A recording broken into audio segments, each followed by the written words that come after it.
Hello, people of the internet. This is Kaijin Noir, here with my very first comic book review. And to celebrate this big occasion, I invited my good friend, Super DM64.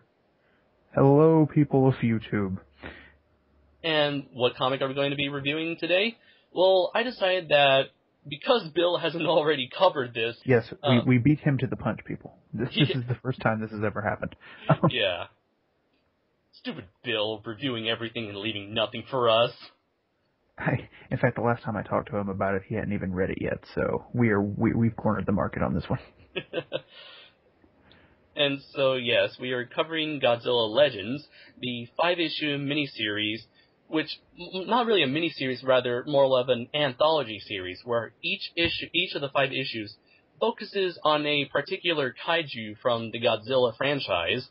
Which if you looked at the ongoing Godzilla series that IDW is doing now, both of them, as like the Heisei series of comics, then this would be the Millennium. Each one is in its own universe and has nothing to do with each other. Although I kind of figured that each of these Godzilla comics, every single one of the miniseries that they've done, like Gangsters and Goliaths and Legends, not so much Half Century War, but it kind of like establishes a general universe where Godzilla exists. Like they never go into detail. Like each of these issues, they never go into detail as to into the specifics of their universe. It's just a generic universe, or as I like to call the Godzilla 2000 universe. Yeah, or kind of similar to what's going on with like early Showa, where the continuity doesn't always line up. Yeah, it's just here's a world, here's Godzilla, here's his gang of rubber-suited foes, and here are the people that live in it. Yeah, I would agree with that statement. I decided to get these the series when they came out, so I have all 5 issues. Super DM, you told me that you got the trade paperback, right? Yeah, well, it's not technically a paperback. It is the trade, but it's the downloaded version on my Kindle. Okay. But it's the exact same thing. So I mean. Okay. Were there any extra pages that came with the trade? I don't know, like most trades that I have tend to come with like a few extra pages of like pencil sketches or concept art. Yeah, I mean, I've got some pencil sketches. I've got some the alternate covers and stuff in here. Mm-hmm. For me, for issue number 1, because I'm a huge fan of Matt Frank's work, I decided to get his variant cover. For the others, for the last 4, I decided to get the Art Adams covers, which form together into this really cool, collage where it's all part of one big scene with each monster. I especially love let's see, of all of them, I'm not sure, either Hedorah or Anguirus are like the best covers that he did for the series. That's interesting, considering my thoughts on them as opposed to the rest of the stories in here. Yeah. So without further ado, before I forget, we decided to review each issue individually and give them their own score. And then at the end, each story will have its own individual score. Plus, at the end, we'll give an overall score for the actual book itself, because that's the way I did it when I wrote my product review for Amazon, and I think that's probably the only way to do it. Right, considering that considering how each of these are single issue one shots. Yeah, and stand on their own so well. Yeah. One thing I can say for all of them, despite their varying degrees of goodness, is that they all stand on their own very well. So without further ado, let's head into issue number 1, which was written by Matt Frank and Jeff Brzezinkowski, and the art itself was drawn by Matt Frank. Now, before Matt Frank, he would always starting with issue 2 of Godzilla Kingdom of Monsters, he was always the variant cover guy, and this was the first time he ever did the interiors, as well as like having a part in writing the story. So, and I gotta say, I love that. I'm a big fan of Matt Frank. Love his stuff. If they ever did a Godzilla animated series, I would want him to draw it. Most definitely. that's one thing about this issue that I really like. Just to throw that out there, since you were talking about Matt Frank. Yeah, and if I like out of all the comics I have, of all like the comics I have that have feature like the variant covers drawn by Frank, I would love to have Godzilla Legends #1 autographed by him if I ever get the chance to meet him in person. So the basic plot synopsis for this is that we have a character by the name of Dr. Anders who's developing a technology that can that repels kaijus, sort of like is kind of like a sonar device. Unfortunately, his device only attracts kaijus, and the city just so happens to be attacked by the biggest baddie of them all, Destroya. So he decides that, and so he and his co-workers, Samantha and the Colonel, they suggest to him that the only way to get rid of Destroya is to use his device to attract another kaiju, hopefully Godzilla. But unfortunately, it's not Godzilla, but rather his device attracts none other than Anguirus. So now it's a David and Goliath story where our little kaiju has to go up against what is considered to be the greatest, most powerful kaiju to ever come out of the Godzilla universe. Yeah, that's something about the story in this one that I really like, is that it's this underdog story. It's like watching Rocky. And Destroya is Mr. T, and he is just kicking his ass. I would kind of see Destroya as Ivan Drago.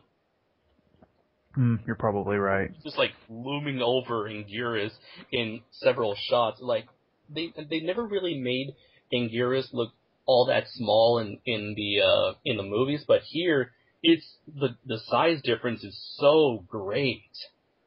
Yeah, and that's the thing. Anguirus is not known for being great in fights. Oh no! I love how they make references to several Godzilla movies in one page, in like a giant in one page, where they say, in fact, ever since his first recorded appearance when he defeated when he was defeated by Kaiju Alpha, which is the name that they give Godzilla in this comic for some reason, Anguirus has lost. Actually, if I could just speak about that, I liked the idea. I liked the fact that they call him Kaiju Alpha as a code name, because I think it adds a unique touch to this particular story. I think it makes sense in context of the universe, because Godzilla seems like more of a name that like the public would call him, whereas the military would probably have a more official sounding name. And something that didn't strike me until just now, because the last time I read this, Pacific Rim hadn't come out. It kind of reminds me of how in Pacific Rim they call Axehead Trespasser, you know? Mm-hmm. I like the idea of calling him Kaiju Alpha, but the thing that kind of ruined it for me is that they call every other kaiju in this comic by their actual names. Yeah, That is sort of the problem with it.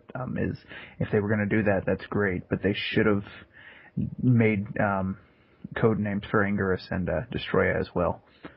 I do have a feeling that maybe they called him Kaiju Alpha just to keep it a mystery, and it's not until the very end do they refer to Kaiju Alpha as Godzilla. Yeah. I think it would have been really neat and a nice touch if they had called Destroya Kaiju Omega or something. Oh yeah, the Alpha and Omega. That would definitely be a cool touch.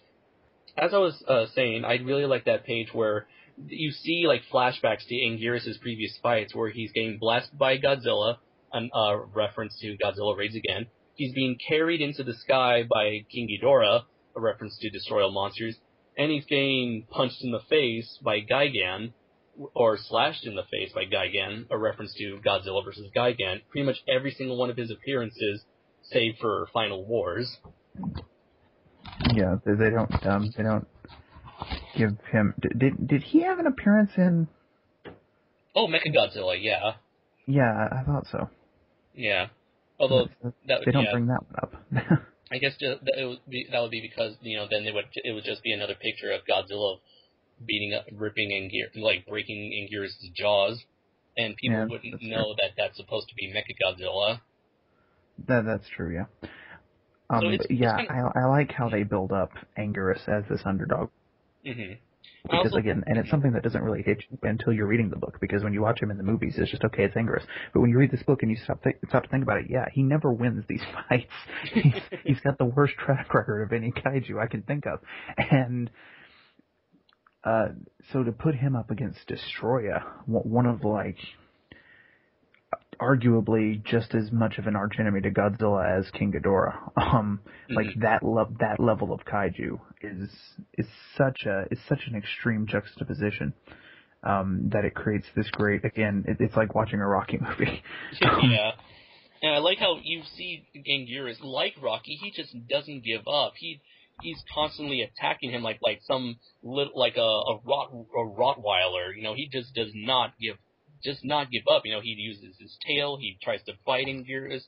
He tries to bite Destroya. He tries to do his signature roll attack. Like every time he's dragged across the floor or smacked like 50 feet from Destroya, he just gets back up and goes at it again. Yeah, that was very endearing. Another thing that it reminds me of, just to use an example that's not Rocky.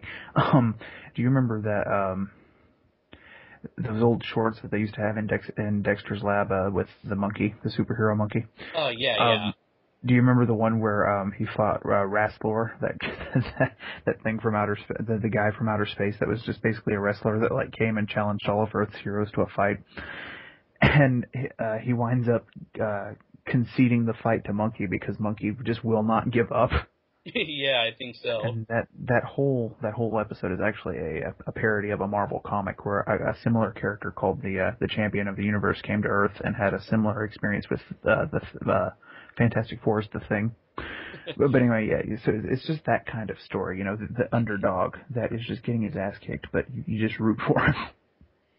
And I've been a pretty big fan of Anguirus. I've always liked his design, and I think a lot of fans have gravitated to Anguirus because of his never say die attitude in the movies. Mm-hmm. That, and I mean, he is the first. You got to give him props, even though the movie isn't that great. That he's the first monster that Godzilla ever fought, and as such, we sort of have him to thank for all of these other Godzilla monsters that we have. You know, if they hadn't come up with him, the initial idea for him, then we wouldn't have, you know, Destroya and King Ghidorah and all these other amazing monsters that are just as big and just as important to the franchise as Godzilla himself. Indeed. So we definitely have to give, you know, the writers props for, you know, for acknowledging that, and for, you know, and I believe, you know, they knew that themselves, which is why, you know, they want to open up this anthology series with Anguirus. Just wondering, what are your thoughts on the human characters? I kind of felt like they were just there to move the plot along in this one. It really does focus more on Anguirus. But I like how they risk their necks to help him in the fight. They refresh my memory. They blow up something, don't they? Yeah, they use a let's see. Going through, luckily I have the comic with me right now. They exploit and destroy his weakness from the movie, which is freezing cold temperatures. There's I don't know what it's called, but I think they use some sort of canister. Yeah, so I like that they stuck their necks out like that and helped Anguirus in the fight, because if not, they would have just been there at the beginning to activate the machine, and that would have been their only role in the story. Yeah. I like how there's one character moment that I like was the one where it seemed like the Colonel was sacrificing himself because like the whole building was about to collapse. Like he gets like pinned under a pillar, I believe, and like the character Samantha is trying to help him out, but he's like, "No, leave me. You two have to go help Anguirus," or something like that. Yeah. Yeah, and like that moment where the Samantha salutes him and just watches as the building tumbles down. Well, I thought was a really well done moment. Which, you know, like the Colonel's supposed death, you know, gave them gave them the motivation that they needed to stop Destroya from destroying many other lives. Right. Yeah. Although I feel like that kind of moment was kind of ruined when it's revealed that at the very end, the Colonel did not die, and he came at the last second to help out Anguirus. I don't know. Yeah, I'm a little iffy on when it came to that. yeah, that's kind of dumb. They should have had it one of two ways. They should have either had him die or not even done that at all and just did what they did with him anyway. They should have tried to pull off both. Yeah, and I kind of like the dichotomy between Samantha and Dr. Anders, whereas like she's the soldier and he's the scientist. You know, he's not the one he's not used to actual combat. So the conversations between them, I enjoyed reading as I was watching this fight progress. Yeah, they have an interesting relationship in that way. Hmm. And Uh, those mhm. so yeah, those are the only three human characters, aren't they? Yeah, they're very well done, and I believe they're very acceptable for this story. Yeah, I mean for a one shot, for they are given plenty to do and they are interconnected to the plot very well. Hmm. It's just that they didn't make as much of an impression on me as they probably should have, just because the story focuses so much on Anguirus. Yeah, this is definitely his story. It is Yeah. definitely his story. So, I wish mhm. he had actually I wish he had managed to come up with some way to defeat Destroyer on his own, though. I think that would have made this story, um, a little bit better. I don't. To just Mhm. to have that, to bring it back to the whole Rocky example, to if they actually had that Rocky moment where he just manages to somehow come back and pull a victory out of his ass. Like, I would have to disagree with you there. I don't really think there was any real way that Anguirus could have won the battle without any help whatsoever. Just that I know. I feel like having um, exploiting Destroyer's weakness. I felt like that was a smart way of tying it to the movies in a way. But I feel like it should have been. I thought it was it was a good decision to have the humans and Anguirus team up in a way, show that these characters, they do not see Anguirus as a monster. They see him as more than a monster, as rather an actual they treat him, the way they talk about him is almost like they're treating him as a person, and almost they definitely feel sympathy for him, and having them team up in this way, I felt like was as I already stated, was really benefited the story for me. mm, yeah, I can see your point. I can definitely see your point. Should we talk about the brief occurrence of Godzilla in this in this issue? Yeah. Now, what were your thoughts on that one? Godzilla just sort of shows up at the end. I guess he just showed up late to the party or whatever. But Yeah. I like this moment that him and Anguirus have, where they just sort of look at each other, and then they well, then the military attacks Godzilla for obvious reasons, and then a battle ensues that we don't get to see. Yeah. But It seemed but I, it's but like. I like the moment. I like this moment between him and Anguirus. It's just very quiet, and they look at each other very knowingly. Godzilla can look at Anguirus and tell that he's just been through a fight, and it's almost like Godzilla is giving Anguirus some props. Like he has some newfound respect for this guy. It's like, hey, what you done? Beat a destroyer. Cool. It's good on you. You done good, kid. He's done real good. I kind of like at the very end, where Godzilla, being Godzilla, immediately goes towards the military, and they had this ending where I didn't really see it as a downer of an ending. It seems like it's Dr. Anders and Samantha off on another adventure. Yeah, it kind of had that to be continued feel to it, didn't it? Like Yeah, these two could be the stars of like an ongoing TV series. yeah, And this was just the setup for the next episode. dude, imagine Agents of Shield within the Godzilla universe. Agents of G-Force. Yeah, I would watch it. and you would have Miki Sagusa be the lead. Yes. So, I guess before we head to final ratings for this issue, let's talk about the art for a bit. Yep. Love Matt Frank's art. As little screen time, well, page time, as Godzilla has in this, I always love it when Matt Frank draws Godzilla. This is And definitely really, a this is definitely a all, very Millennium Godzilla 2000 slash 2002 2003 inspired design, which is my favorite version of Godzilla. Right, with 2002 and 3, I mean. With maybe just a touch of Heisei thrown in. Yeah, I can see it. Yeah, I really like Matt Frank's rendition of Godzilla. Again, big fan of his. Everything he does, I think, is great. Yeah.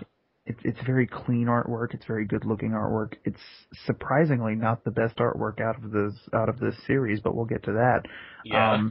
But it is quite good. Destroyer looks good. Destroyer looks like a beast in this issue. Especially when he first shows up and starts tearing up the city. Yeah, like that very first page where it's like all calm and quiet, and then boom, he's just there. Yeah. He just bursts in like, I'm the Juggernaut. Yeah. I can honestly see him doing that. Or better yet, because he burst through a building, he should have been like, oh yeah. Yeah, just this first shot of him coming through the building. I'm looking at it right now.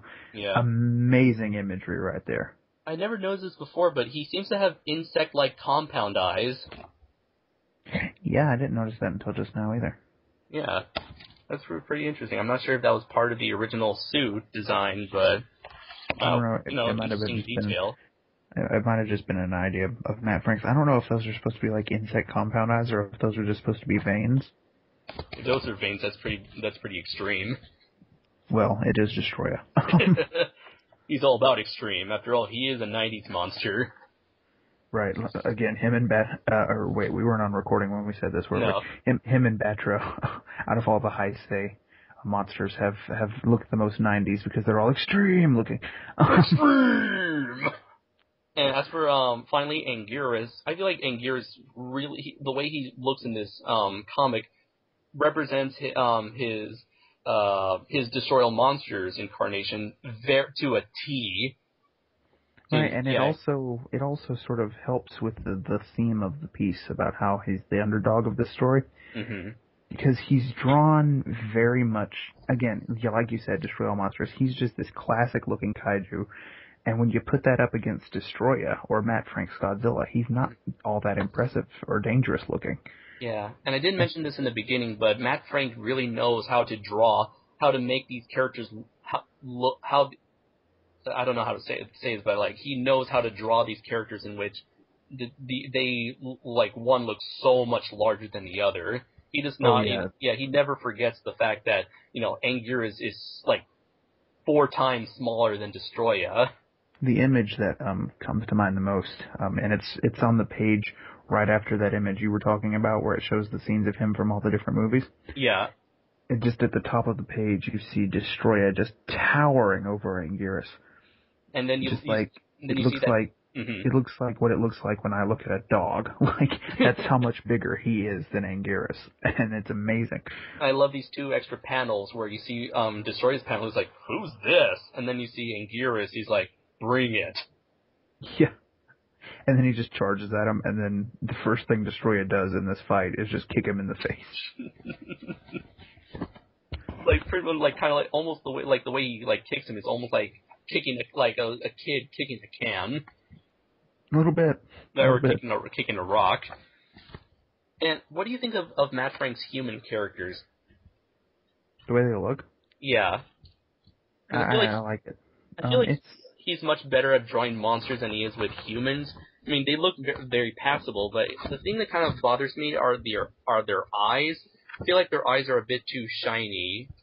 Yeah, he is a lot better with monsters than he is humans. It's weird. He's got this, when it comes to the human characters, he's got this weird sort of style about them that they look like a mix between like what American human characters look like and what like anime human characters look like. You know what I mean? Yeah, I like when I look at these characters, like when I first read this comic, and I saw these human characters, the first thing that came to mind was anime because of their eyes. Yeah, they've got the anime eyes, and something about their facial features, the like softness that he puts. I don't know. It just looks like American comic companies cross-pollinated with manga characters. And yeah. But I mean, it fits into his overall art style. Yeah. fairly well. So one little like issue, well, not even really an issue, with Half Century War, for example, Yeah. is that the human characters look nothing like their surrounding. Like the human characters in that look completely manga, and everything else looks pretty realistic, and it's sort of jarring when you read that book. This doesn't have that problem because they do fit in with his art style. Hmm. But yeah, he definitely is a lot better at monsters than he is at the human characters. Uh, I know that we're not covering Half Century War. I just want to say that I wasn't bothered all that much by the human character designs because I don't know, like maybe because I've seen anime like Akira where you have these bit like cartoony looking characters, or they would make like cartoony looking expressions every now and then, but have these very detailed and beautiful looking environments. And Yeah, it didn't bother me for that same reason that I'm as exposed to anime and manga that I am. So it yeah. didn't bother me, but I can see where a lot of people would have an issue with that Hmm. if they're not used to that sort of art style. Hmm. So with all that said, let's go into ratings for this one. Would you like to go first? I give the Angerous story 5 out of 5 stars. It's one of my two favorites out of this series. Hmm. Um, it's just really good. Just the art is good because it's Matt Frank, people. But moreover, I really enjoyed the story. I really enjoyed watching Angerous struggle against Destroya. It's just I can't think of a more extreme. Again, Destroya with his extremeness, but I can't think of a more extreme, just like out. What am I trying to say here? I can't think of anyone that Anguirus would be more outmatched against. That's what I'm trying to say. And it's just a very endearing story for that purpose, for that reason. So I give it a 5. For me, as much as I want to give it a 5 out of 5, I would have to give it a 4, only because I felt like the human aspect of the story was lacking. And as we're going to find out pretty soon, we're going to come to an issue where the human aspect was incredibly strong. So I feel like because of that, that standard for for the series, I feel like this one was kind of lacked in comparison. But I definitely have to say this is a fantastic issue that any fan of Godzilla must pick up, especially if they're a fan of either Destroya or Anguirus, or if they're a Oh fan yeah. of Matt Frank. There are plenty of fans of Matt Frank in there, and his first foray into writing a Godzilla comic and doing interiors for a Godzilla comic is a knockout of the park. Right. Yeah. As of this being his first time actually drawing the entire comic, it's quite good. What were the writers' names again? Let's see. It was Matt Frank himself and Jeff Prezenkowski. Okay, well, since I've been praising Matt Frank this entire review, good on you, Jeff Prezzo, whatever your name is, because the writing in this is really what seals it for me. I kind of, for his character, I just want to say for his character, Dr. Anders, I wish that they would have switched the letters R and E. So now let us move on to issue 2 of Godzilla Legends, featuring Rodan. Oh God. Yeah, as I think what we kind of hinted at before, this one is the low point of the anthology series. Yeah, let me just say this right now, people. I don't like this one. Neither do This is I. out of the entire 5-issue run of Godzilla Legends. This is the only one that I will come out and say 100%. This is shit. This is really bad.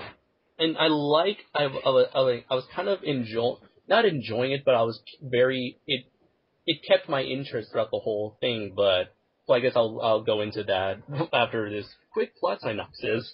Well, I like the Yeah. basic premise. I know you're about to give us a full synopsis, so if I Uh-huh. can just say this. I like the basic premise, which is this army base gets a hold of one of Rodan's eggs, and he comes to collect. Mm-hmm. I like that.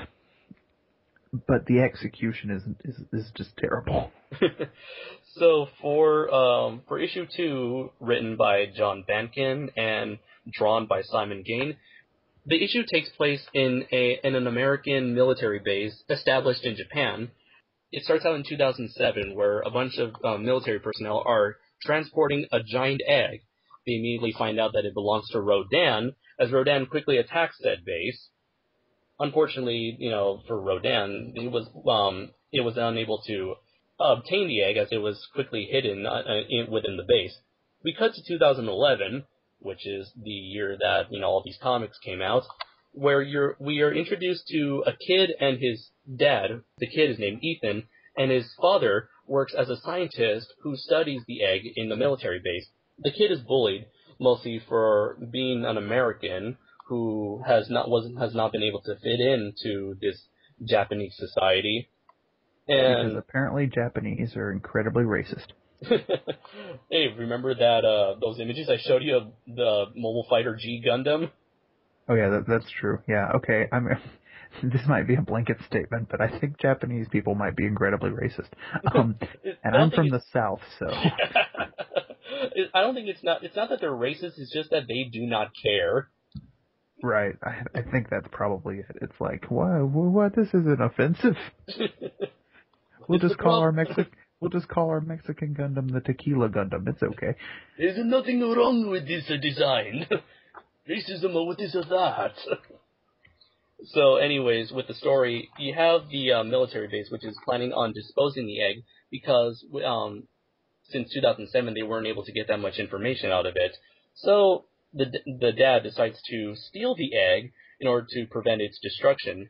He and his son Ethan do not get along very well. So Ethan kind of decides to help his dad steal the egg as a way of them finally bonding.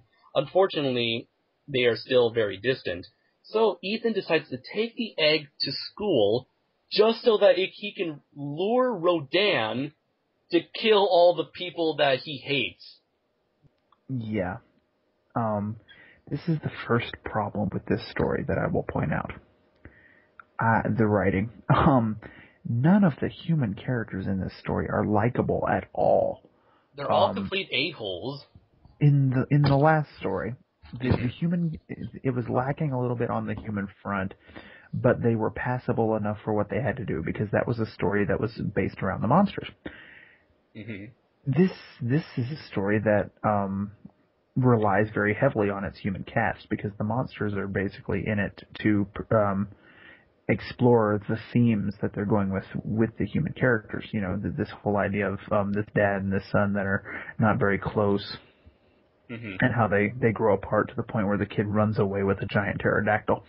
And so when you have these terrible human characters that you just don't like and you hope die at any minute, it completely ruins it because you need your characters to be likable. And I'm not talking about the bullies at the school or the military officials that decide to destroy the egg. You're supposed to dislike them.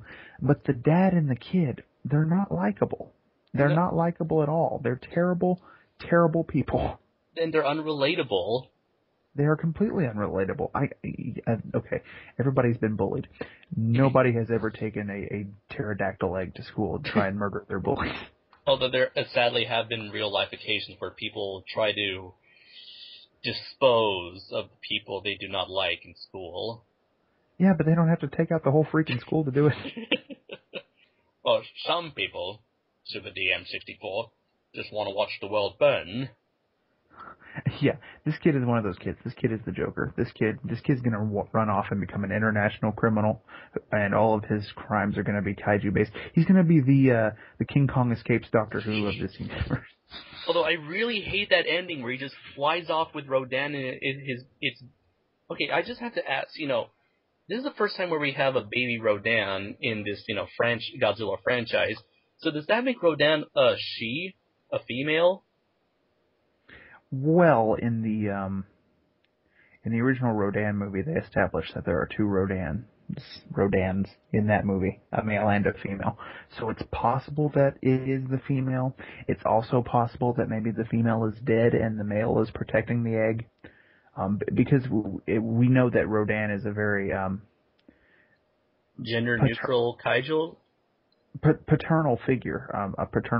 Rodan cares for its young to the point where even though Godzilla Jr. wasn't actually a Rodan, Yeah. Rodan still felt a bond with it and felt the need to protect it in the Heisei series.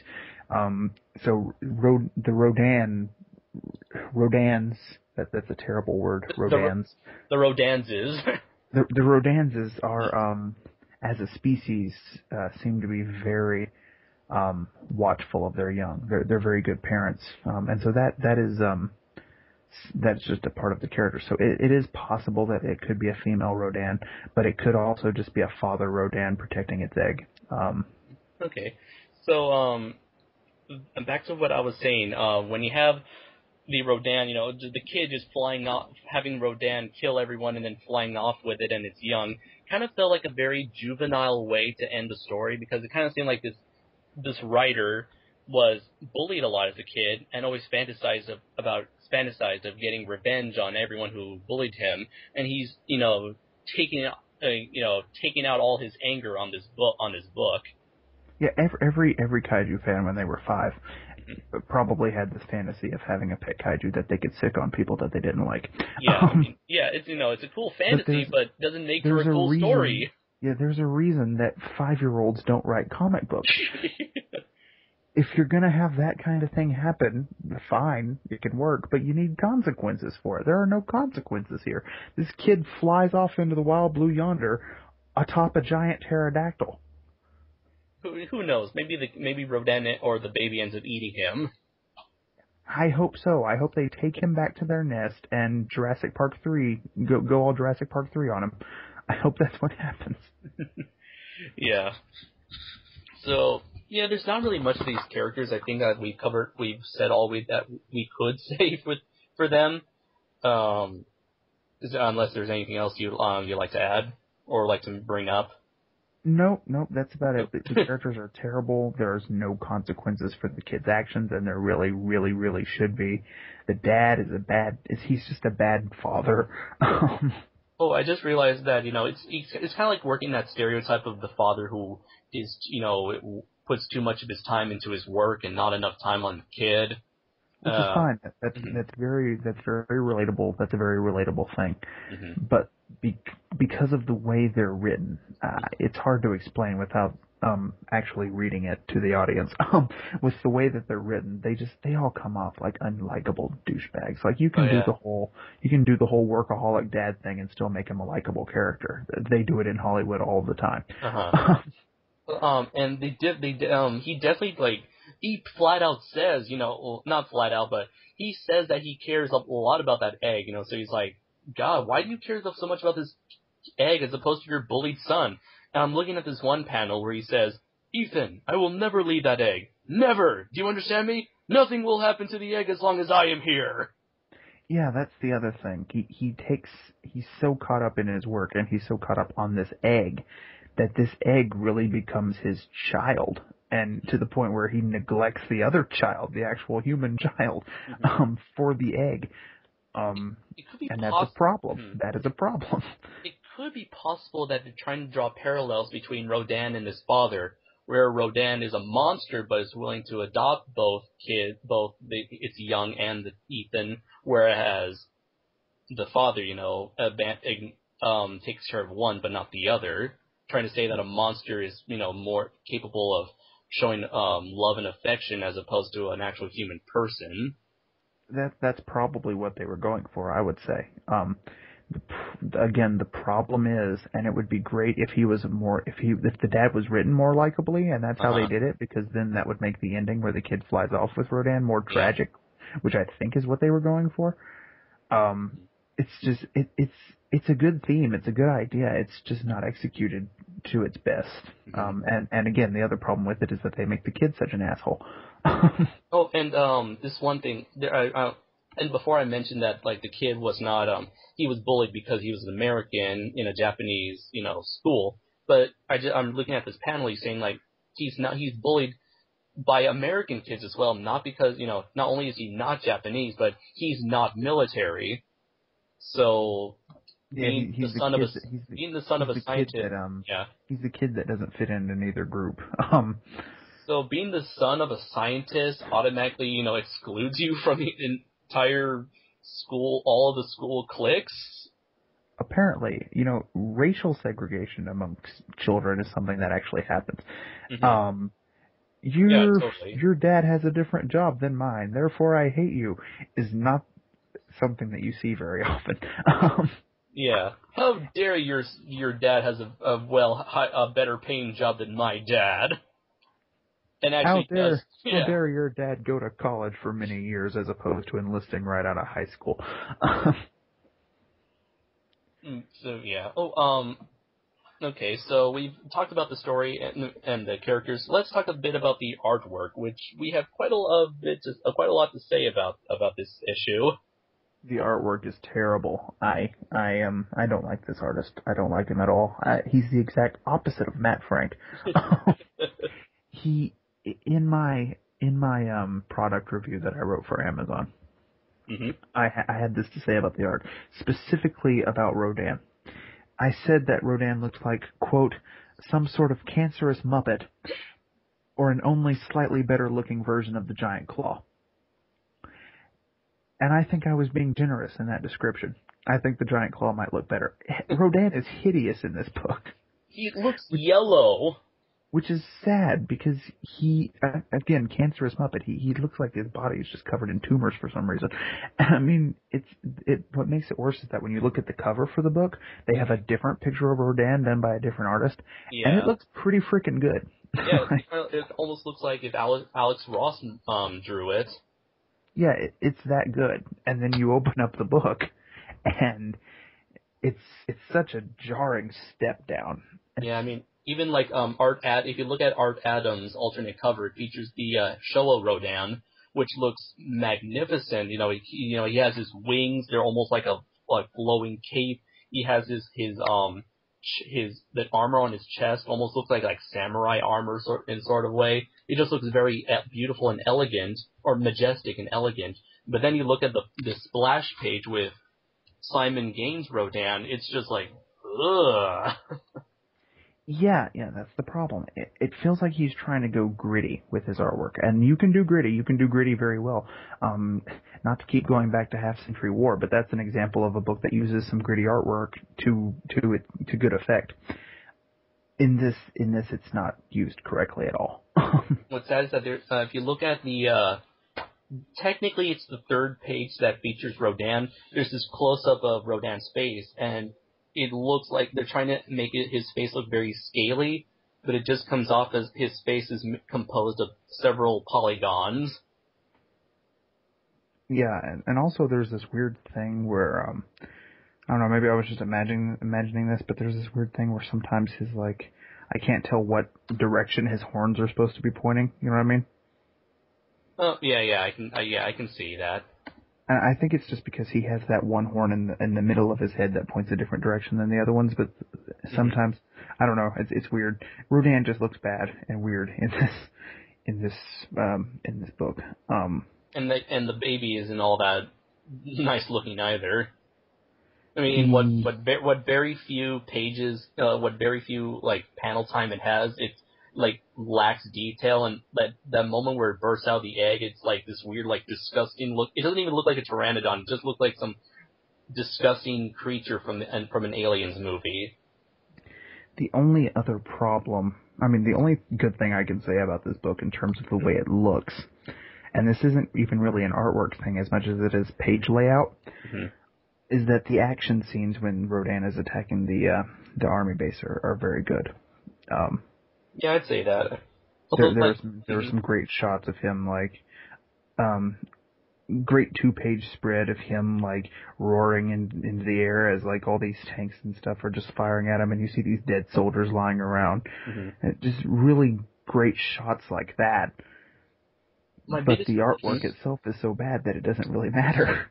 My biggest problem with this is it's the whole design. Every character has a very blocky design. If you look at all the rubble from the very first splash page, going back to that splash page of Rodan, all the rubble is just a bunch of squares, and there's a lot of thick black lines. That's, I guess that's the artist's signature thing. It's thick black lines to the point where if you want to add detail to a character's face or Rodan's face, add a lot more, or his clothes add more thick black lines, which Yeah, very and unappealing for me. that's what I was saying. I think he's trying to go for the gritty thing, which you can do well. Go look at some '90s Dark Horse. Back when that Oh, was ooh, yeah. the really common way of drawing comic books, whereas now it's more polished. But even then, something like from Spawn or The Max looks a lot more better than this. Yeah, exactly. You can do gritty artwork well. It's not done well here. And you showed me some of the artwork that this same guy did for the Godzilla ongoing series. Yeah, And while it's I not, don't know. Yeah. and while it's not great, it looks better than this. Yeah, I don't know what what they were thinking when they decided, like, out of all the Godzilla artists they had at their disposal, they went with the worst one. Yeah, yeah. The thing about this Rodan issue, Mm-hmm. if it had been bad artwork with a really good story, or a not very well written story with really good artwork, I could look the other way. But since it's both, Mm-hmm. since it has both a terribly written story, some interesting themes, mind you, but a terribly written story, and horrendous artwork, it's just it's just again it's shit. Yeah. So I suppose your final rating will be a 1 out of 5. Yeah, that's exactly what I give it, a 1. Just for, like I said, the fact that the action scenes are well laid out. If the page layout in this comic book had been bad on top of everything else, I would have given it a 0. I would have given it a 0. Yeah, easily has got to be. Might possibly be the single worst Godzilla comic ever made. I mean, I've read all of the Dark Horse stuff, all of the Marvel comic stuff. I've read I've read like Kingdom of Monsters, all of Godzilla Legends, Half Century War, Second Godzilla Ongoing, and out of all of that, I would say this is the worst story. 1 out of 5 from me as well. I haven't read all of the stuff that you've read, but what I have read, yeah, I would agree. This is the worst that I've read. I would rather have time traveling Godzilla again than see this. And it's made so much worse by the fact that it's in this Legends book, which on the whole is really good. Mm-hmm. So, ready to move on? Yeah, I guess we can move on to Titanosaurus. Oh yeah. Godzilla Legends number 3, as Super DM64 just mentioned, featuring Titanosaurus. My personal favorite out of the entire Godzilla series, not including Godzilla himself. Yeah, I don't know if he's my second favorite Godzilla monster. I would have to really sit down and make a list, but he's definitely up there.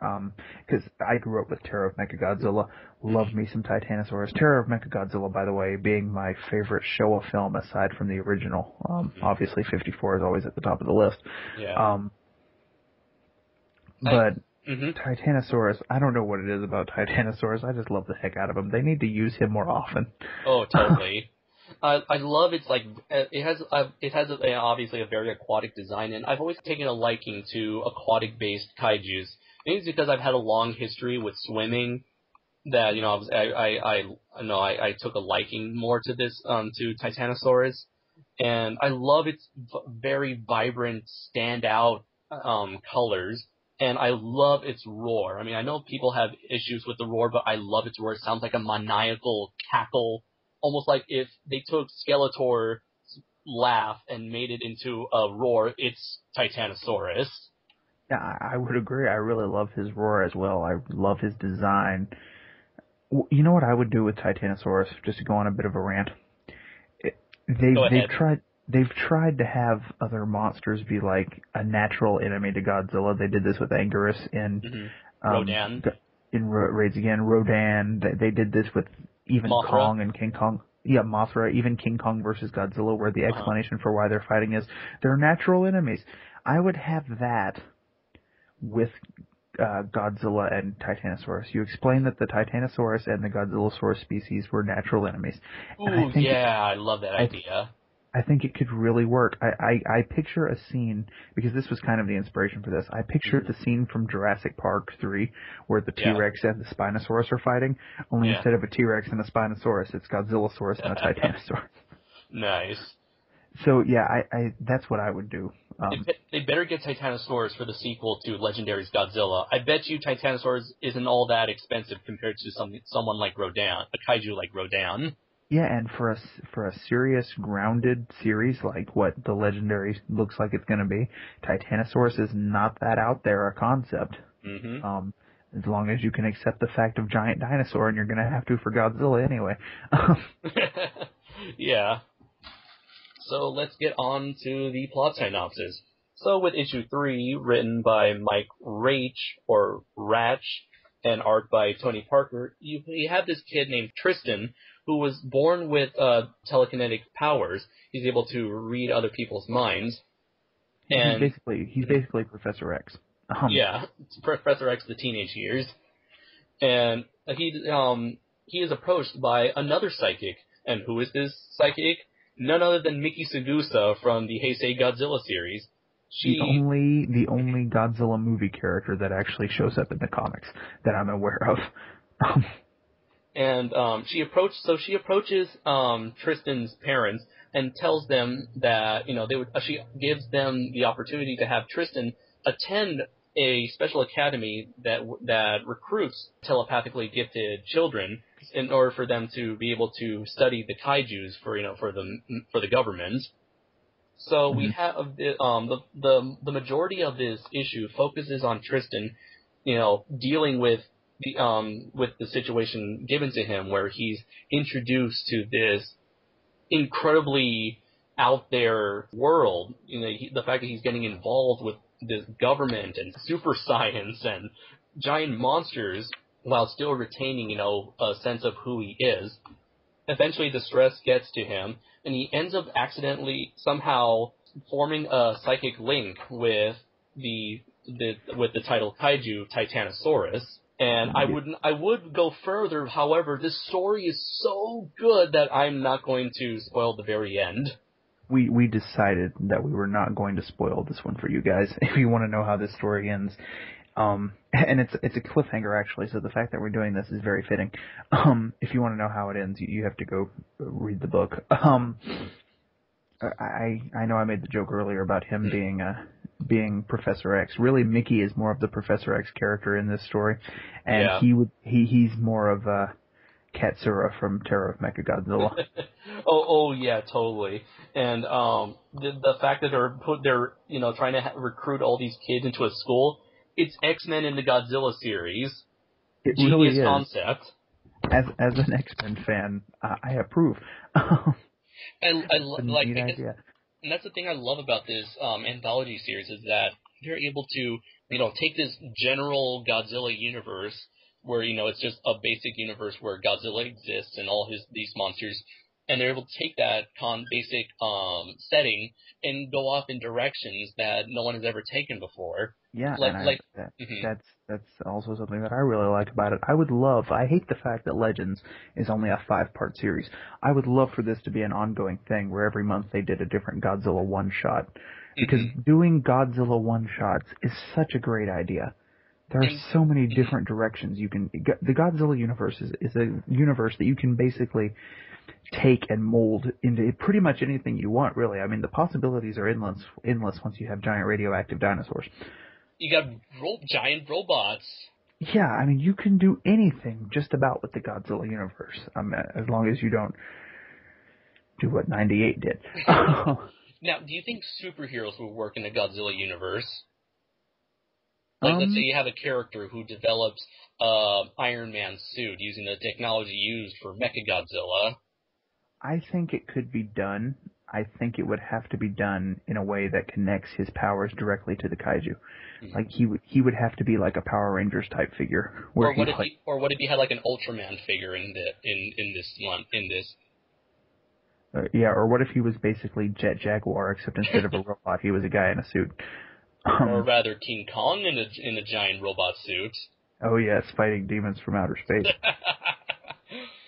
Well, this reminds me. I'm sorry to go for to go on this tangent, but there is a single issue story in the Dark Horse series where Godzilla fought another Dark Horse character by the name of Hero Zero, where he was a cross between he was a cross between Iron Man, Ultraman, and Captain Marvel, where it's a kid who has this alien suit, armor, that allows him to grow to varying sizes, and he ends up fighting Godzilla in the middle of San Diego during Comic-Con. Oh, yeah? Yeah. That is amazing. As a San Diegan, I was quite proud of that moment. A San Diegan. It is specifically stated in Anchorman: The Legend of Ron Burgundy that we are called San Diegans. Oh, okay. One thing about this one that really strikes me, and I'm not going to be able to explain this to the audience because in order to do so, I would have to give away the ending that we already said we weren't going to give away.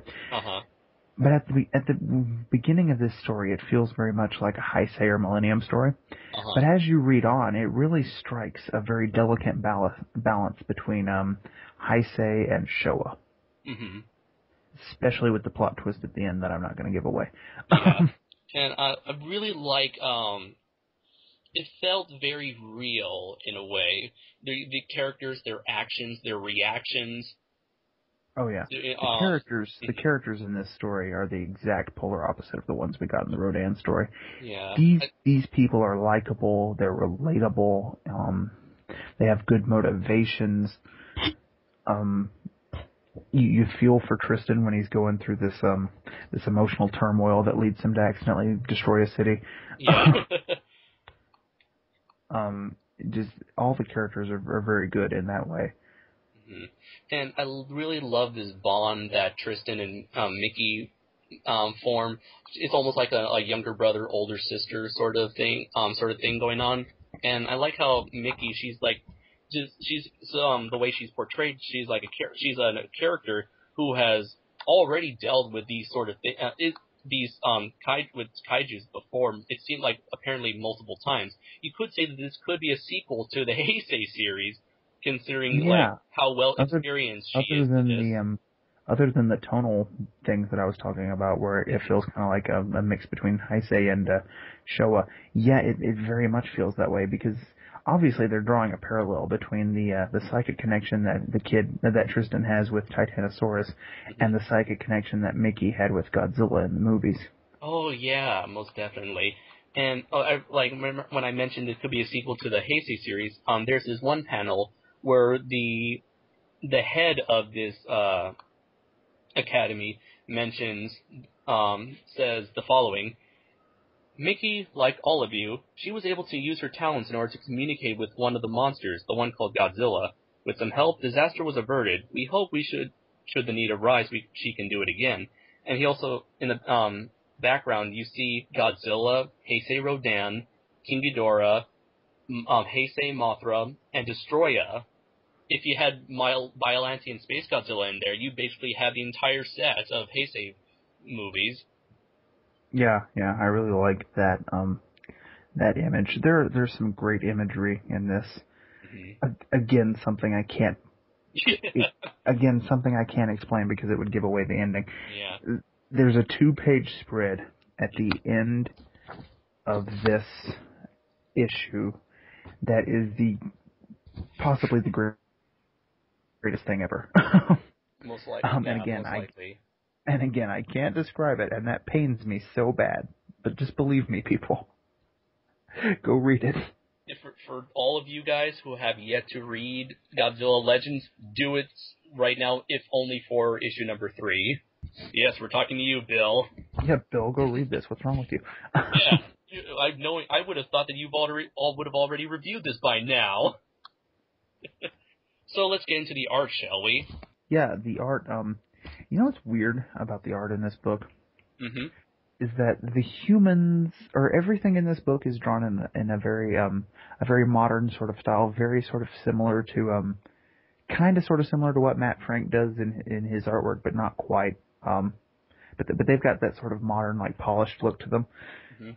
But the monsters, on the other hand, have this sort of grittier look to them. This sort of older style Yeah. animation. I don't know. And when Titanosaurus shows up, is it just me or does it look like he was actually painted?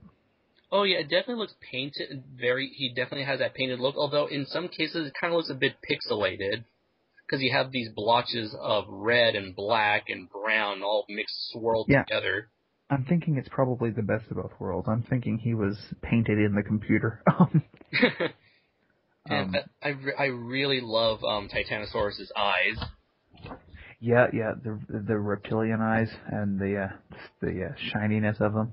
And I love how, like, in one page where when Tristan meets Titanosaurus for the first time, Titanosaurus looks a very calm, almost has a very curious look to his face, almost like very beautiful. And then in the pages where he's destroying the city, he looks menacing. I love how his teeth almost look like they're sticking out of his mouth. Yeah, one thing about Titanosaurus that's always struck me, aside from the aquatic nature of his design, there's something very serpentine about him. Ooh, yeah, And yeah, totally. it definitely comes through here. Mm-hmm. And that's what I like about Titanosaurus. I mean, he's like probably has the most basic of design for any kaiju. He's basically a dinosaur, head, legs, tails, spines. But they were able to take this basic concept and were able to create this. I'm not sure if I already used this word already, but very majestic, almost regal looking design. Yeah, I would agree. I love Titanosaurus. I gotta say, I would love this issue even if the art in the story was bad, just because of Titanosaurus. I wouldn't score it high because I try to be objective, but I would like it anyway. So the fact that the rest of it is so good as well really just raises the bar. Yeah. And as you mentioned before, it has very modern. When it came to the art, it has a very modern look. The characters are very.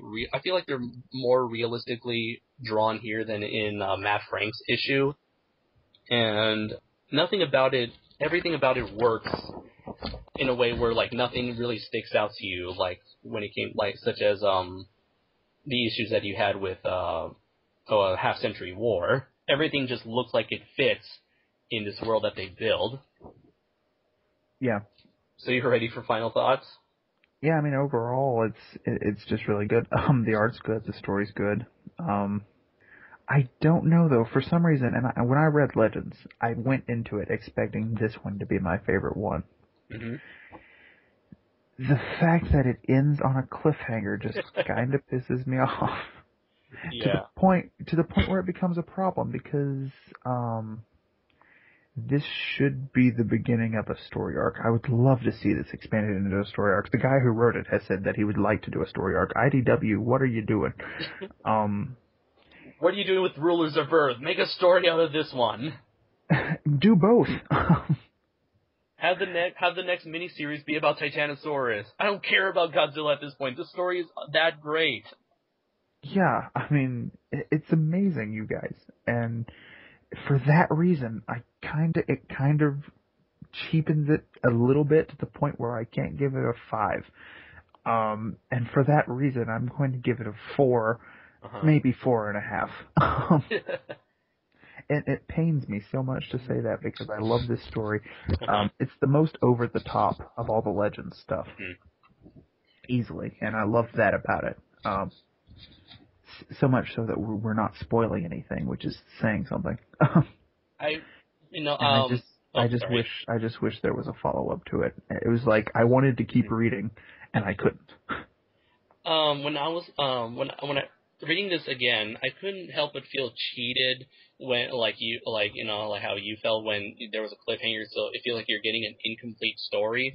But after reading this issue again, I feel like there was really a complete story when it came to Tristan's character arc in a way where at first he's afraid of this world that he this special world that he has entered, but by the end of the issue he is able to at least cope with it, especially after confronting a kaiju such as Titanosaurus.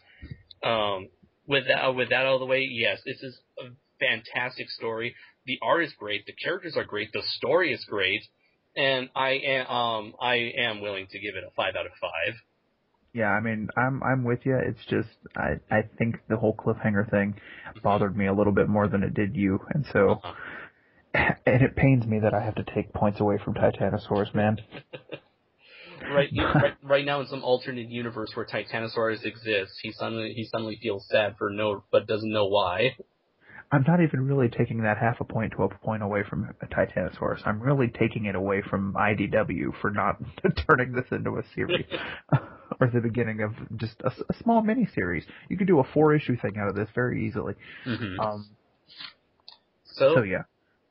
Now on to Godzilla Legends number 4, featuring the smog monster himself, Hedorah.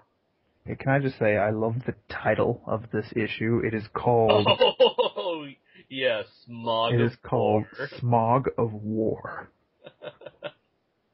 Love it. Yeah, and it sort of fits with the setting. Mm-hmm. It is a very warlike setting, so I guess you should give your synopsis.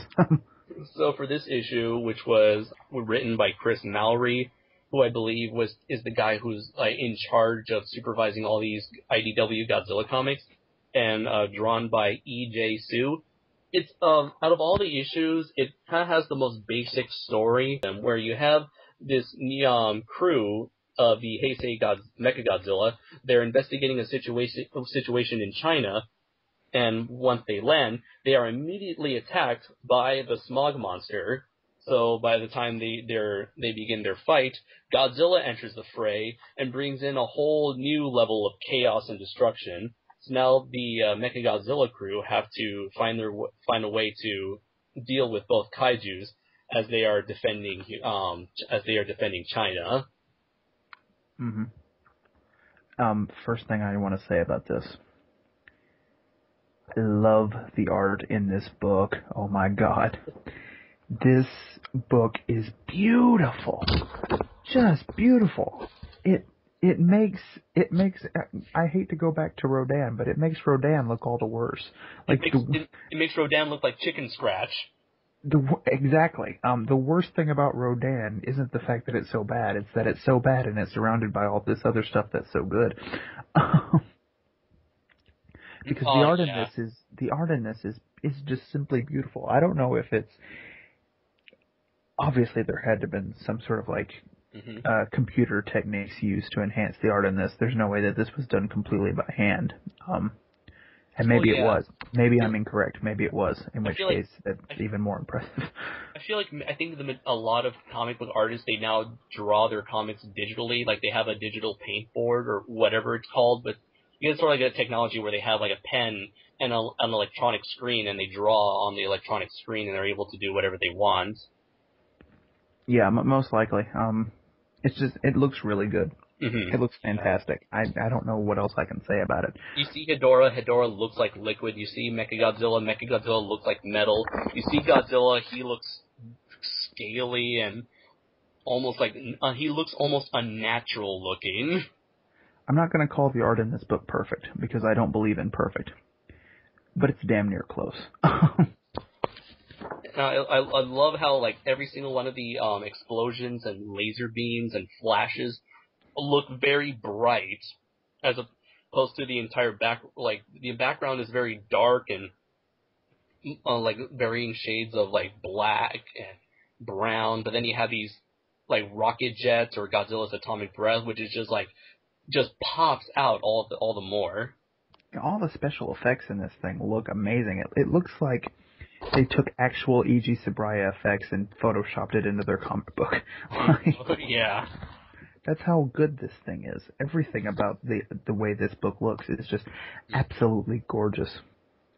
This probably is heresy to say, but it seemed like Hedorah was born to be portrayed on paper, or as opposed to a live action suit.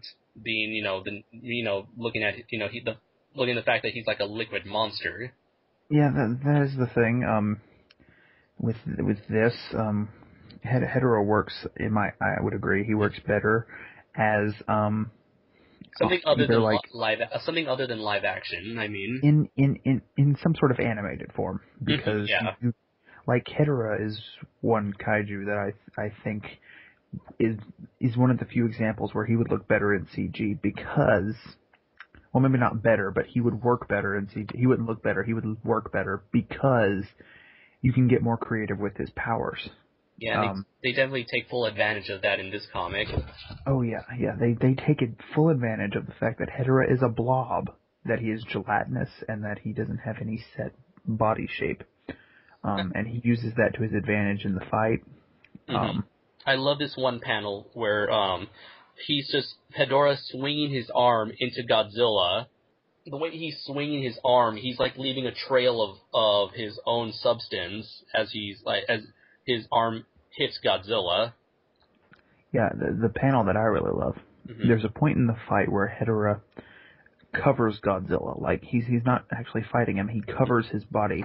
I guess he's breaking him down, like an amoeba eats. But is that the panel where he's like swallowing his Godzilla's tail? Yeah, he basically covers Godzilla's body. But then on the next page, Mechagodzilla fires his chest beam. I think it's called a plasma grenade. Yeah, the plasma grenade, whatever it is. Fires it at Hedorah, and you just see Hedorah jump off of Godzilla's body, like in this big wave, and then Godzilla takes the full brunt of the attack. There's really creative stuff like that, where they really get to play with Hedorah and what he is. There's a great scene at the bottom of that page too, where he pulls out one of Hedorah's eyes. Yeah. And it as a callback to Smog Monster. But then you look, and then in the next panel, I know we're going panel by panel here, but you see Godzilla. He's like, "Oh snap, I'm burning." Yeah, because that's the other thing you have to worry about with Hedorah is that he's toxic. Yeah, and it seems like he's for a monster who has no like structural integrity. Seems to be quite a strategist in this issue. Quite a very intelligent and crafty kaiju. Yeah, he is. He's very intelligent in this, and I like that. I really like that. Very intelligent for a blob of pollution. And then I brought this up, but only because you mentioned it before recording that Mechagodzilla. He looks like very beautiful in this one. He looks like he's made of very shiny, very made of metal. Yeah, Mechagodzilla has never looked this metallic on the page before. The way the light bounces off of his body and just everything is perfect. Again, the art in this is amazing. This has the best art out of the entire series, I'd say. Sorry, Matt Frank. Oh, I love this huge, gigantic page where you see Mechagodzilla landing in China. You almost feel like I almost want to blast out Black Sabbath's Iron Man as he has his dynamic landing pose.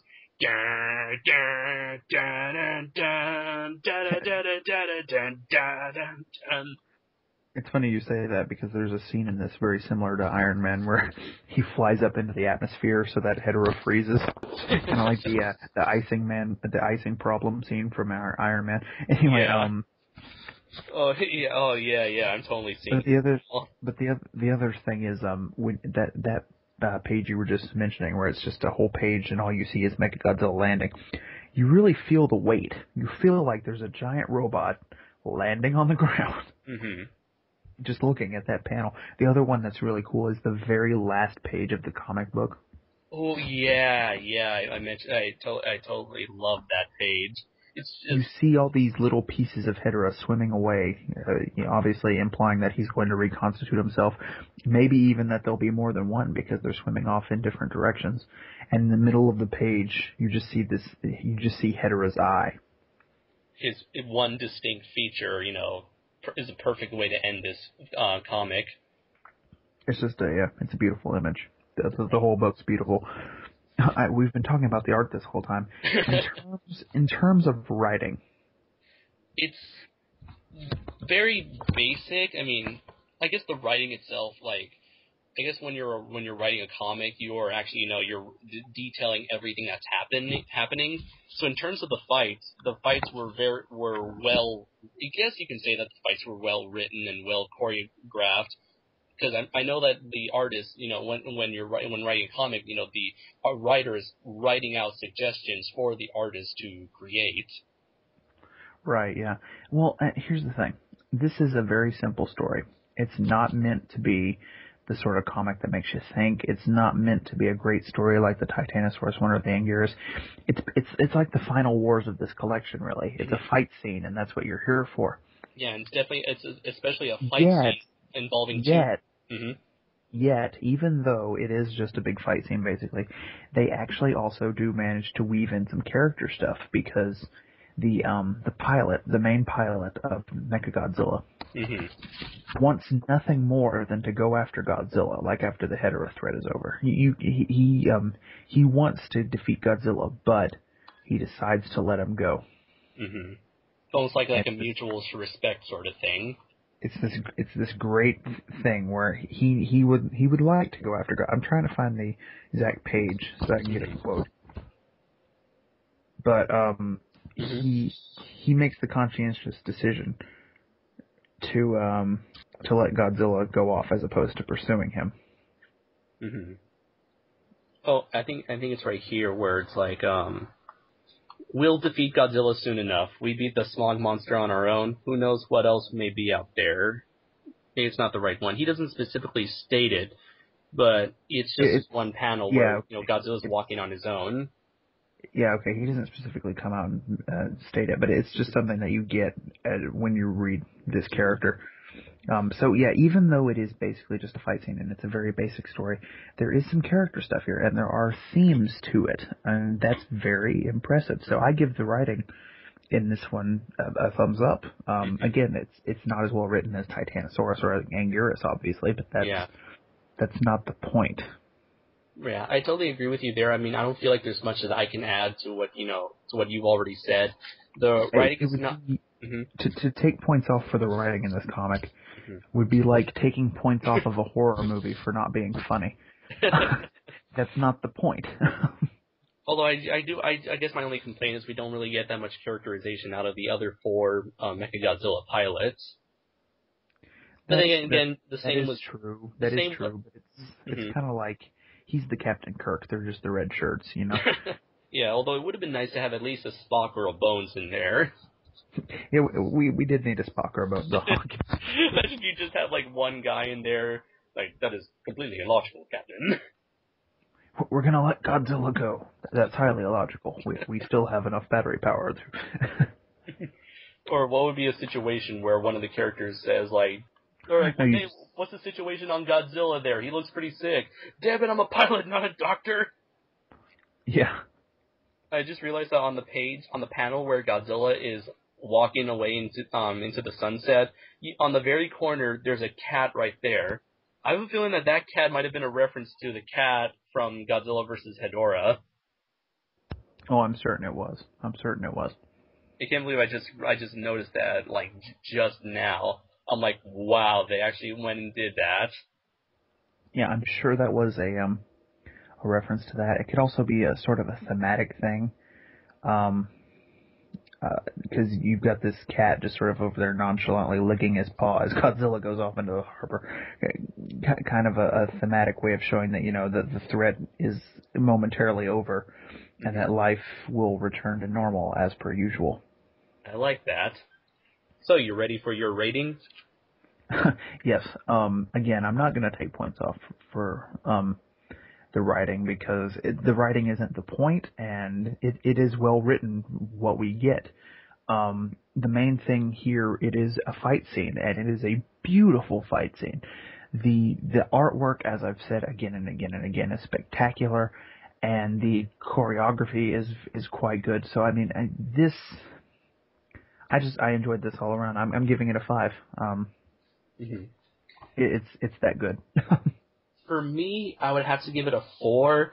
I mean, I feel like with Titanosaurus raised the bar so high that like it's even though it's a beautifully well crafted fight scene, at the end of the day, it's still just a fight scene. And in my opinion, I think you need more than that in order to tell a incredibly compelling story.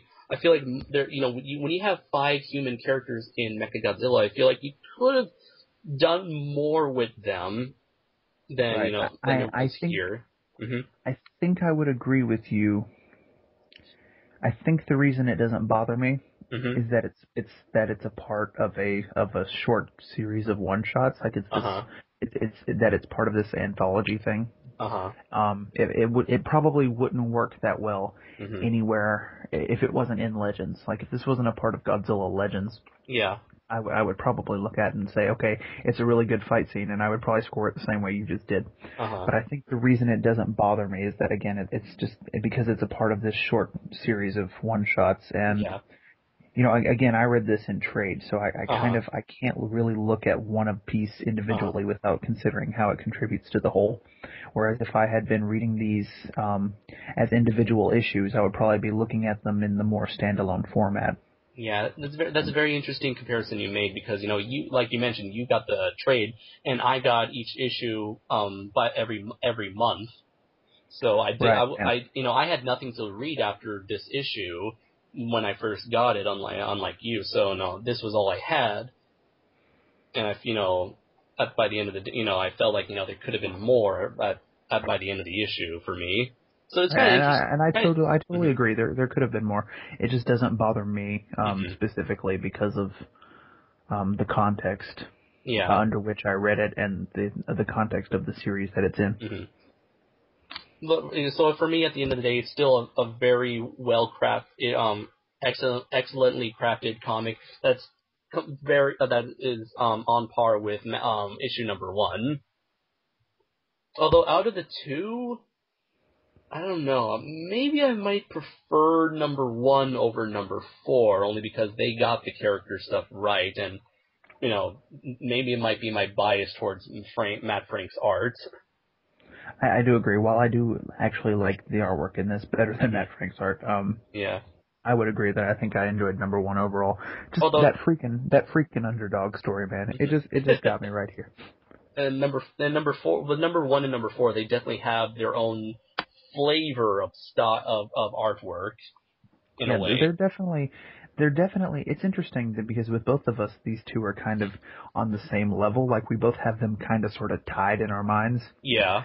The only difference is you put Titanosaurus as your favorite one out of the bunch, Uh and huh. with me, these two are above Titanosaurus just because the ending of Titanosaurus messed with me as much as it did. Yeah. Well, that's why it's funny, Kyle. Like you mentioned how you at least had two more issues to read in your trade, but for me, this was the only one. I too felt your anger, man. I was like, no. But This the can't be the end. but then again, the fact that the writer was brave enough to attempt that sort of thing, knowing that this was only going to be a single issue, just made me respect him all the more and Right, enjoy and it. knowing Yeah. that people like me would probably take points off for the fact that it stands alone, but not as well as the others, just because of the ending, the cliffhanger at the end. It Yeah. feels like it needs more. Like it does stand on its own, but it feels like it could use more. hmm With that said, let us move on to the final issue of Godzilla Legends, number 5, featuring Kumanga. Although doesn't really feature Kumanga as much as you'd think it would, as his Yeah, story it's focuses on actually Godzilla. It's actually a Godzilla story. I think the only reason Kumanga is in it, obviously. I think the only reason they say featuring Kumanga is because the whole point of this series was to not focus on Godzilla, but to explore the other monsters. But that's a cop out because this is definitely a Godzilla story. Yeah. I feel like maybe the reason why they were able to get away with this story was because the whole point of this mini series, this 5 issue series, is that they were able to allow writers the chance to create their own stories that do not have to do with the ongoing series that was going on at the time. They're able to do something different, or do something in a way that hasn't been done before in the movies. Yeah, I agree. So yeah, that's it. It is kind of a cop out. This is actually a Godzilla story. Kumanga is in one scene. Yeah, So he's that there is for the climax. that is kind of a problem, because just as a matter of false advertising, it's the same problem I have with Godzilla Gangsters and Goliaths, where it's billed as a Godzilla story, but then it's about Mothra. Yeah. Although I wasn't really bothered all that much because, I don't know, because, you eventually did get Godzilla in it. Oh, but then again, Yeah, I mean, but not then much as... that's the same Yeah. thing as what you've got with Kumanga here. He's in Yeah. it. He's in that more than Kumanga is in this, but that's also a longer story, so there were more Yeah. opportunities for him to show up. But well, maybe because maybe I believe I read that issue miniseries at a time where I just finished watching the Mothra trilogy, which left a pretty bad taste in my mouth. So finally I thought that this was the chance to get a perhaps the best Mothra story I've seen since I don't know, Mothra versus Godzilla. Yeah, I mean, I don't dislike the Rebirth of Mothra trilogy. Mm-hmm. I really like the first one. The second one is boring as hell, and the third one's alright. My problem with the Mothra trilogy is that they all have the exact same story. Yeah, pretty much. But my God, the second one is so freaking boring. I fell asleep, man. I never fall asleep in kaiju movies. Unless they feature little kids in their little disgusting deformed Furby. Yeah, I mean, even usually then, I don't usually fall asleep for kaiju movies, but I was watching Mothra 2 and I fell asleep, and it was the first time I had ever watched it, and I was like, normally, if that happened, I would feel the need to watch it again to see what I missed, but in this case, I was like, fuck it. So, well, that was a complete rant. Yeah. We went from, much like in our Sons of Sarazawa style, we went from one topic to another. Yeah, Next we've thing, been reining that in pretty well this review though, so that's good. So you could I guess you should probably to avoid further meandering, I suppose you should go into the plot synopsis. All right. I hope that this review will still be entertaining for our viewers. So, issue 5, written by Bobby Kernell and drawn by Dean Haspiel, features a character by the name of Bryson Allworth, who is sort of like this character, sort of like this Bear Grylls kind of guy, where he's like survivalist. He's always getting himself in the most dangerous of situations for the thrill of it. He's the kind of person who is willing to do these things because he laughs at death in the face. He's been spelunking in dark caves. He's been jumping off of, like, skydiving off of waterfalls, going through, like, the Amazon and fighting crocodiles. Yeah, And to give the audience a good idea of his character, why don't you quote that line that he has about the waterfall that you were. Okay.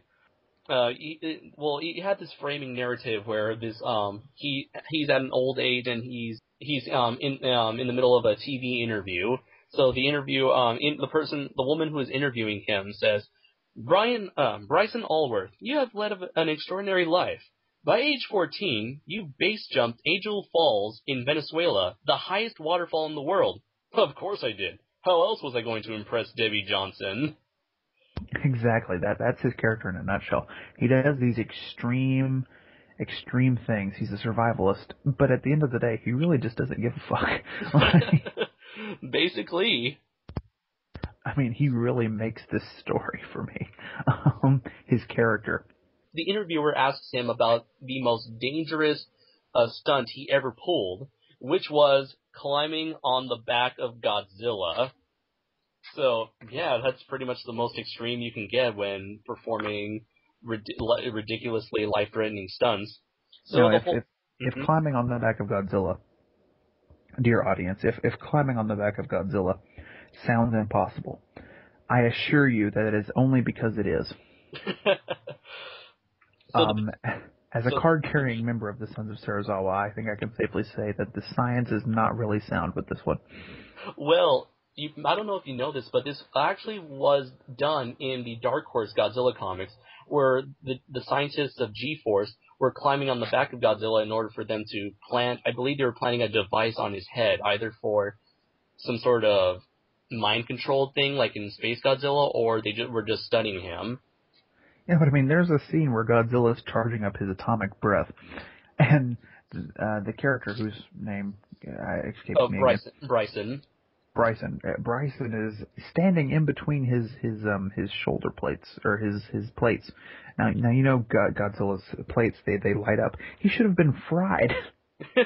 He even says, I quote, "How am I not dead?" Yeah, that's my question when I'm reading this thing is he survives being on the back of Godzilla, not just being on the back of Godzilla, but he survives through the most extreme conditions. Somehow he manages to survive Godzilla having a battle with Kumanga. There is a giant monster battle going on, and somehow it doesn't shake him off. I believe, like, I guess they wanted to put this character in the most extreme. I've already said this, the most extreme of situations. So maybe like the writer was hoping that the audience would give the story some leeway, like some like what's it called something of disbelief. Suspension of disbelief. Yeah, suspension of disbelief. In a story that already features a man climbing a giant monster finding a giant spider in the middle of a desert. Yeah, I mean, it's not really an issue for me though, just because I'm reading a Godzilla comic book. Yeah. Suspension of disbelief is not a problem that I have. I mean, Godzilla himself is the concept of Godzilla being a dinosaur who was grown to large size due to radiation, that just throws all suspension of disbelief out the window. Exactly. You already suspend your disbelief on a daily basis when you're a Godzilla fan. Let's be honest. Yeah, I mean, But when you're a fan of Jet Jaguar, you pretty much have to turn in your science card. pretty much. But aside from that, you can go a tad too goofy. That can happen. Mm-hmm. And for me, just the overall concept of this story. Mm-hmm. And I know we kind of cut your synopsis off, but that's basically it. He climbs on Godzilla's back. He survives a battle with Kumanga. That's really all there is to say about it. But to me, just the overall premise of the story was so goofy and so out there that I couldn't really take the story seriously. And that's a problem. And you can do that well. Final Wars did that well. But not so much here, because Final Wars is so over the top that it's awesome. This doesn't go that over the top. It's in this weird area where it's too over the top to be taken seriously, but not quite over the top enough to hit that, oh my god, this is the most awesome thing in the world level. Uh-huh. I was able to get into the story perhaps a bit more than you did, only because I've seen this sort of thing done before with Dark Horse. Mm-hmm. And having this direct physical interaction between Godzilla and a person, I thought was pretty interesting because, we never had a person directly interact with a Godzilla other than a few moments in the Millennium series where you had a character riding on the back of Godzilla. Right, yeah. And I like how, it gives us a very up close and personal look at Godzilla's daily routine, basically. You just have this, you see Godzilla, he's not really, destroying a city. I mean, there's a point where he destroys a village, but he just spends his day wandering this desert, just doing his own thing. Right, yeah. And to me, the writing is saved quite a bit by the ending of the story. The guy, what's his name again? Bryson. Bryson. I cannot remember Bryson for the life of me. Yeah, it's not that common of a name. At the end of the story, Bryson has this line about how humanity needs to learn to understand Godzilla. And it's a good line. It's a good theme. It doesn't really connect to the rest of the story that well, mm-hmm. but it works in context with Legends. It's a nice way to wrap up the whole miniseries, and so that really does save it for me. Yeah, almost kind of in terms of I don't hate this story mostly for that purpose. Yeah, I really like the ending for this one. It kind of ends on a very melancholy state where you have Bryson, he's pretty much reflecting on that incident. He's at an old age, he's dying of cancer due to, exposure to radiation. And he's just giving his basic thoughts, saying, hey, there's more to Godzilla. I don't, he hates us as much as we hate him. No, he hates us only because we hate him. And, if we end this cycle of violence, perhaps we can do this. And what happens? There's, a giant kaiju attack, and there's military action that's about to happen. And, you can't help but feel sad that, perhaps this is a cycle of violence that will never end. Right, yeah. Yeah. And that's the thing that I like the most about this story is definitely the ending. I don't really have anything else to say about the story unless you do, so you want to move on to the art? Oh, yeah, definitely. Let's move ahead. The art in this is okay. It's kind of mediocre. It's not bad. Okay, it's not Rodan level bad, but it's certainly not as good as Titanosaurus or Anguirus or Hedera. I would say that this is those books. Those three books were all so beautiful that I think it kind of makes this one look worse next to them. Really, it's sort of in the context, but it's not bad art. I wouldn't call it bad art. It's a little grittier. It's a little more in line with what Rodan was doing in terms of like grittier artwork. But it's done much better than Rodan. So I like it. It's okay.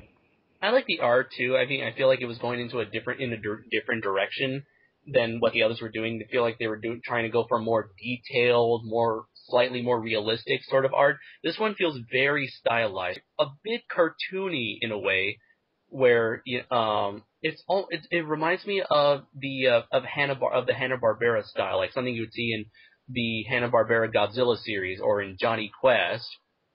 Or heck, maybe like Venture Brothers, which was already the Venture Brothers is a series that was attempting to copy that sort of style. Especially the very first page of the comic where it's showing him skydiving and in the cave with the bats and fighting the alligators and all that. That page is so Hanna-Barbera.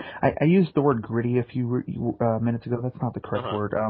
Rougher, I guess, is what I meant to say. It's not as polished as a lot of the art in this book. It's a lot rougher. Stylized, like you said, is a very good word. My biggest complaint with the art in this book, the thing that is just absolutely butt ugly, yeah, is Godzilla. He looks terrible in this book. Yeah, it seems like they were trying to go for a Heisei design, but I don't know. His spines don't really, his spines don't really look all that. His spines do not look all that well and a bit inconsistent. He looks mangy, man. He looks really mangy. Yeah. His body wouldn't be that bad if they just improved two areas. The spikes need a little help. They look like they've been filed down, and the face on this thing, the head on this Godzilla is just terrible. He's an ugly Godzilla. I mean, I don't need my Godzilla to look like Brad Pitt or anything, but this is an ugly ass Godzilla. And I really do not like that page size spread of Godzilla where it's like the second page of the comic and you see Godzilla and the proportions are so disjointed. Yeah, that's probably actually, looking back at it, that's probably the worst shot of him in the whole book. Yeah. Like I remember reading it the first time when I saw that image thinking, oh shit. And I do like Godzilla's eyes, though. They're like the one thing that looks nice. I mean, it kind of gives him a bit more gives him almost a bit like more of a human look than it does any other comic that portrays him. Yeah, the eyes are really good. There's actually one shot in this book where he looks pretty decent. He looks just like Heisei Godzilla. It's on. It's when the guy's climbing up his back, and there's this one panel of just Godzilla looking at the camera, I guess, and giving a sort of roar. He looks very good in that panel. Yeah, I see it. He looks good in that panel, but I can't think of another instance in this book where he looks good.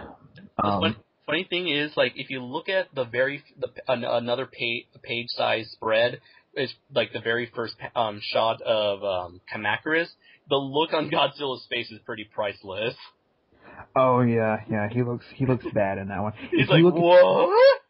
If you look at the page right before that, he looks like one of like the American movie posters for a Godzilla movie, where they would like draw Godzilla really badly. And make him green. Does the Godzilla in this book look green to you? No, he looks very gray, like the lightest gray I've ever seen Godzilla be portrayed in. Although I could see why it would look like a very dark. I would see why you would think it looks like a darker gray. It's such a pale. What I think it is, I think it's such a pale green that when you look at it a certain way, it almost looks like a really pale, like dull green. Yeah, But now I'm starting to see it too. Yeah, unlike that, the panel right below it where you see like Bryson climbing up his Godzilla's back. you see what I mean? I think maybe it's supposed to be a nod to the fact that there's so much confusion over the color of the monster that maybe they just picked a color that was in between green and gray. Yeah. I mean, it's not a bad color. It's just sort of off. I wouldn't mind it if the Godzilla itself was drawn a little better. Some of the artwork in here, though, Godzilla just looks goofy as hell. Like you know that the page that you were talking about when Kumonga first shows up and he has that stupid look on his face. If you go 1, 2, 3 pages after that, okay, at the very top, he's got these skinny ass arms and there's all this like electricity around him and he looks like he's trying to go Super Saiyan or something. Yes. And he has this look on his face like, oh yeah, Kumonga, you're fucked. He almost has like superhero look. He's like, all right, yeah. And the fact that in the behind him there's the word "her." It's just perfect, man. Like, come and have a go. So yeah, other than Godzilla himself, who does look quite bad in this book, like I said, the art is not bad overall. We haven't touched Kumanga. I think Kumonga looks fine. I mean, he's a giant spider. Well, the good thing about drawing an insect, or in this case, an arachnid, is that you don't really have to worry about like strange like fleshy lines or whatever, or scales or what have you, because their bodies are just basically a bunch of shapes together. Yeah, it's just and he's got like a smooth, hard shell. Yes, so it's very easy. As long as you have a grasp of basic shapes, you can draw an insect or a transformer for that matter. It's the same idea. But I think like the one thing you can mess up with Kumanga is its color palette. I mean, Kumanga, like before, it seems like this seems to be based on the Millennium Final Wars Kumanga, because the older Kumanga was mostly black with some yellow stripes. Here, he's like an equal shade of yellow and black, or yellow and brown, which I like. It gives him a very flashy looking design that separates him from every other giant spider out in fiction. Yeah. But yeah, like I was saying, with insects and arachnids in this case, you really just have to have a good grasp of shapes, whereas when you're drawing Godzilla or any other kind of like animal-based kaiju, you're dealing with flesh, and it's never going to look the same way twice when you draw it, unfortunately, so you have to try and get it as close as you can. Yeah. And another panel on this, I know I'm complaining about Godzilla the way he looks again, but I think the page that I was just talking about where it looks like he's going Super Saiyan, if you go 1, 2, 3, 4 more pages after that, the top left image of Godzilla, look how short his arms are. See, top left. Yeah, I see it. It's almost like dinosaur proportions. Yeah, I mean, the rest of the time he's got human-sized arms like what you normally see on Godzilla, but then there's this one image where he looks like a T-Rex. Yeah. Oh, you gotta love the panel right next to it, where that look on his face. He just like he just had a really bad day. Yeah. And on the next page, this is actually an example of where Godzilla actually looks pretty good in this comic. See. But that's really the problem, is that you have these moments where he looks really good, and these moments where he looks really bad, and then these moments where he's just sort of and they don't gel together. You don't feel like you're looking at the same monster on one page that you were looking at on the last page. Yeah. It's like, if it was like Kumanga, that's one thing, but the fact that this is supposed to be like the main kaiju that you see throughout 90% of the book, yeah, that's not good. I mean, I feel like one of the most important things, even though I'm not an artist, I can't draw to save my life. I do know that one of the most important things for for drawing is the ability to keep consistent with your work. I know Right. there are Yeah. there are artists out there who decide not to do that. Like, let's say, like the guy behind Ren and Stimpy, where the characters look different every time. But for the most part, consistency is a key factor here. Yeah, Especially, for the uh-huh. most part, unless you're doing something very hyper stylized, like what you were just talking about, Ren and Stimpy, or like early Simpsons, where like the lines would be slightly different frame to frame, and so it would look like their bodies were like crackling with energy. Um, but with most other things, consistency is the rule of thumb, Uh-huh. especially with things that are supposed to be taken seriously, like giant monster comics. It just helps. Well, with that said, I believe we are ready for final thoughts. Yeah, okay, I'll go ahead and score this thing. There is so much about this that should not work and should make me give it a 1 star like I did Rodan. I mentioned how the idea of it was just so goofy that I couldn't take it seriously, and I've been complaining about the way Godzilla looks so much. And again, the rest of the art, while not bad, isn't great either. So I mean, this really should be scored really, really lowly. But I love the character of Bryson. He's a great character. And the the ending message really does save it for me. So I'm going to give it a very respectable 2.5 out of 5. Hmm. For me, uh-huh, I'm going right down the middle with it. uh-huh. It's not great, it's not bad. For me, I always avoid going down the line for when it comes to my ratings. So I agree with everything that you said right there. The art is inconsistent, but I kind of respected what it was trying to do with that simplistic stylized look. I only wish that that would have applied more to Godzilla, but it worked for the main character. And really, this whole entire piece was not about Godzilla, nor well, it sort of was about Godzilla, but not about Kumanga, sadly. But it was about Bryson, and they really developed this character. You really get a feel of who he is, what his life has been like, how is it going to end. You really have it's an entire character piece focused on him. The realization that he comes to in this story is very similar to, but on a much smaller scale, to the realization that the main character has in Half Century War. Yeah. And I could imagine this character of Bryson fitting into the Heisei universe, I believe. I really liked the concept of somebody climbing Godzilla. It did not bother me as much as it did for you. And overall, I would say it's an enjoyable story. It's not the greatest by any means necessary, but I think it's a decent read for anyone who has the slightest interest in Godzilla in general. Unlike, it's not like, you must see this, or you must avoid this. I would say, if you happen to come across it, it's definitely worth a look. So, a 3 out of 5 for me. Yeah, I would agree with that. It's not something that you need to rush out and specifically buy Godzilla Legends issue 5 right now. Um, but I mean, if you're like me and you bought the trade, it's not a bad use of your money. Unlike the Rodan story, you don't feel like you wasted part of your money on this story. It is again. It's not terrible. It's not great.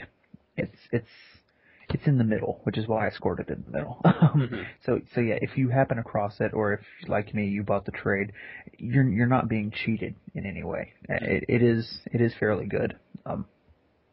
So, now that we have gone over each issue individually, I feel like it's time that we should give our collective thoughts on the series as a whole and whether or not we should recommend it and what rating we should give it.